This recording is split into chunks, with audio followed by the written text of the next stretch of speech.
పేరు మర్చిపోయినావా? ఇంద్రమ్మని. అదే మళ్ళీ అందరూ అడుగుతున్నా. ఇంద్రమ్మని పేరు.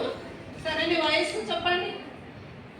అయ్యో అదేందమ్మా వయసు అంటే సిగ్గుపడుతున్నావు? ఏం చెప్పడానికి ఎందుకు సిగ్గు నీకు? వయసు ఎందుకు మేడం? మరి మందులు రాస్తామమ్మా. నీ పేరు అదే ఏజ్ ఎంత ఉంది దాన్ని బట్టే నేను డోసు రాయాల్సి వస్తుంది కదా మందులు. అదే 20 వేసుకుంటావు. వేసుకోవడానికి ఏం గోరీలా ఇవి? మందులు రాసిండు మేడం.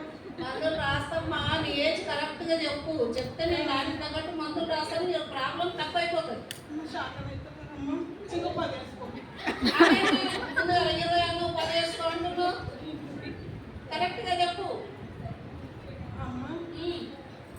మర్చిపోతున్నా. మా అమ్మ మా అప్ప రాయలేరు.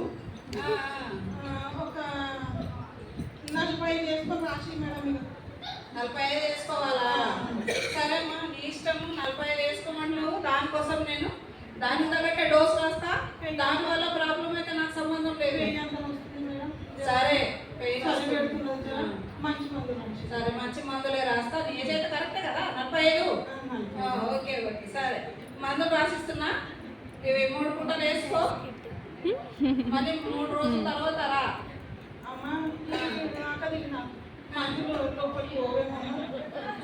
ఏం మొక్కులన్నా అక్కడ దాకా ఎట్లా తిన్నావమ్మా?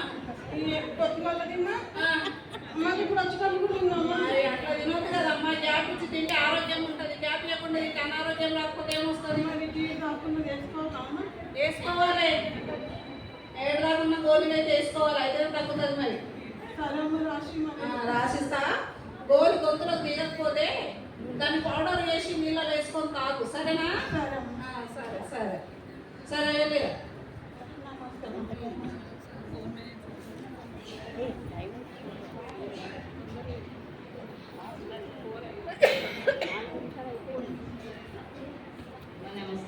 నమస్తే అమ్మా. రండి కూర్చోండి. చెప్పమ్మా నీ పేరు చెప్పు. అదేంటో అంత మీద చెప్తావు. వాళ్ళు వింటే నీకేమైతుంది పేరు చెప్పుకోవడానికి? శోభరాని. సరే, నీ ఏజ్ చెప్పు. 58. 58 కాదు 70. అదేంటమ్మా 58 70? మర్చిపోతే ఎట్లమ్మా? సరే సరే, నీ ప్రాబ్లం చెప్పు.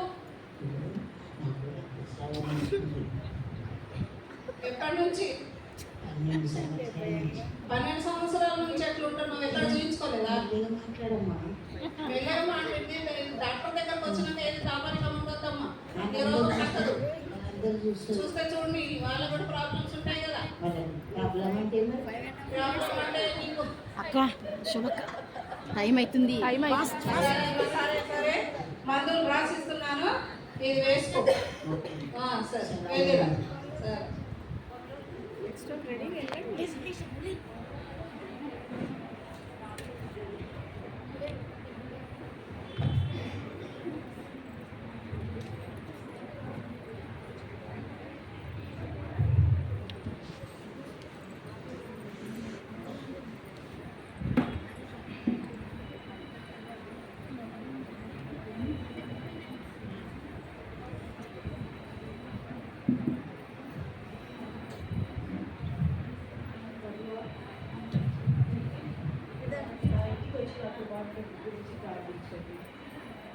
సరే పని.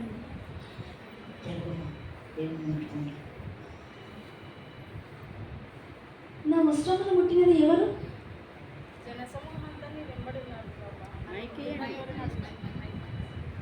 జనసమూహం అంతా నీ వెంబడున్నారు ప్రభా. నన్ను ముట్టింది ఎవరని అడుగుతున్నారు? లేదు, నా వస్త్రములు ఎవరు తాకారు. వారు తాకిన వెంబడి నాలో నుండి ప్రభావం పోయింది. ప్రభా, నేను ముట్టిన కాలం నుంచి నేను బాగుపడిపోయినా. కుమారి, నీ విశ్వాసమే నేను స్వస్థపరిచింది. సమాధానం గల దానివే వెళ్ళును. నీ మహిమను గూర్చిన మాటలు వింటిని, స్వస్థపరచు దేవా నిన్ను నమ్ముకొంటిని. నీ మహిమను గూర్చిన మాటలను వింటిని, స్వస్థపరచు దేవా.